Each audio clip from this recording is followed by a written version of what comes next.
محسوس اگر آپ لوگ نہ کریں تو معذرت کے ساتھ ابھی فکس 20 منٹ پہلے یہاں اذان ہوئی ہے اور نماز ہو رہی تھی، اس میں گن کے 16 سے 17 لوگ تھے۔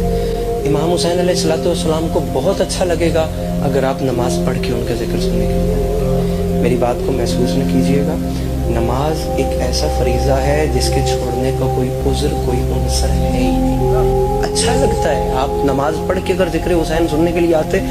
ابھی بھی میں معذرت کے ساتھ ان سے کہوں گا، میرے پڑھنے کے بعد جن احباب کی رہ گئی ہے وہ جا کے پڑھیں اور مطمئن ہو کہ امام حسین شہنشاہ بادشاہ کو بتائیں کہ مولا ہم آپ کا ذکر سننے کے لیے آئے ہیں، کیونکہ نماز کی معافی نہیں ہے۔ عزت حسین کی قسم نماز کی معافی نہیں ہے۔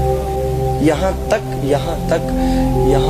حکم ہے کہ اگر آپ میں نہیں ہمت، سکت تک نہیں ہے نا، آپ پلکوں کے اشارے سے لیٹے لیٹے بستر پہ پڑھیں، نماز چھوڑنے کی گنجائش نہیں۔ میرے اپنے اوپن کلاس کے دوست ہیں، جب کہیں گھوم پھر کے آ کر دائیں بائیں کبھی آ کر بیٹھنا ہو یا کسی ایسی پلیس پہ جہاں ریسٹ کرنا ہو، نماز جا رہی ہو یا نماز کا وقت آئے اور اگر مجھے یہ بات سننے کو ملے نا کہ یار میں تھکا ہوا ہوں، مجھ سے نماز نہیں پڑھنی ہو رہی، خدا کی قسم میرا پہلا جواب یہ ہوتا ہے کہ تم امام حسین سے زیادہ تھکا ہو۔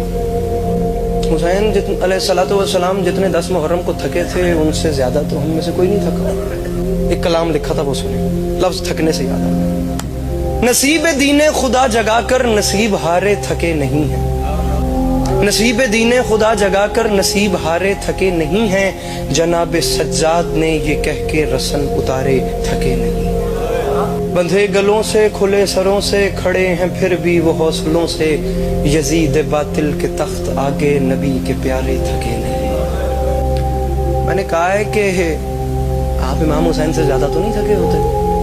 کسی کے لاشے پہ خم کمر ہے، کہیں پہ آنکھیں بجھی ہوئی ہیں، مگر یہ اصغر تمہاری مسکان کے سہارے تھکے نہیں۔ باپ اتنا دکھی ہو تو بیٹے دنیا سے جاتے ہوئے بھی مسکرا کے جاتے ہیں۔ وہاں پہ کیا ذکر ظالموں کا جہاں پہ خود ظلم تھک گئے ہیں، مگر زمین بلا گواہ ہے کہ غم کے مارے تھکے نہیں۔ دیار زندہ میں شاہ مشہد کی نظر شفقت سے لکھ رہے ہیں، سو ہم کو معلوم ہو گیا ہے کہ ہم بیچارے تھکے نہیں۔ ہم سب حسینی ہیں، ہم اپنے آپ کو حسینی کہلواتے ہیں، تو ہمیں چاہیے کہ ہم ویسا کریں جیسا ہمارے مولا نے کہا ہے۔ اپنی مرضی سے اگر حسینی بننا ہے تو آپ کی اپنی مرضی ہے، وہ دروازہ ہے خدا حافظ، بارو بار اپنی مرضی سے حسینی بنے، اپنی مرضی سے جو چاہے بنے۔ لیکن اگر پراپرلی آپ حسینی بننا چاہتے ہیں اور اس حدود میں آ گئے ہیں جو باؤنڈری امام حسین نے کھینچی ہوئی ہے، تو خدا را ان ریکوائرمنٹس کو پورا کریں۔ معذرت کے ساتھ میں ہر ممبر پہ بات کر رہا ہوں اور میں دوبارہ بات کر رہا ہوں، ناراض نہ ہوئیے گا، آپ لوگ بہت اچھے ہیں، لیکن امام حسین علیہ السلام کو بہت خوشی ہوگی اگر یہ ظہر کی اذان کے وقت یہ مسجد فل ہوتی۔ جتنے ماتمی یہاں خدا کی قسم بیٹھے ہیں نا، ابھی یہ باہر سارا پر ہونا ہے۔ یہ آپ دیکھیے گا، یہ عصر کی نماز کے بعد باہر مجمع اور سکرینوں کے سامنے آپ دیکھیے گا، سکرین کے سامنے کیا حالت ہوتی ہے، ماتمی بہت مجمع ہو جائے گا۔ لیکن جتنے یہ بیٹھے ہیں نا، یہ سب بھی اگر مسجد میں ہوتے تو مسجد فل ہوتی۔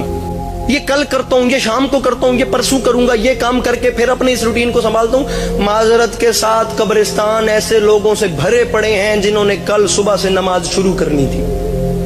ناراض نہ ہوئیے گا، یہ حقیقتیں ہیں۔ آپ کا پرسنل اوپینین چینج ہونے سے حقیقتیں تبدیل نہیں ہوتی ہیں، حقیقت رہتی ہے، چاہے کوئی اسے مانے چاہے کوئی اسے نہ مانے۔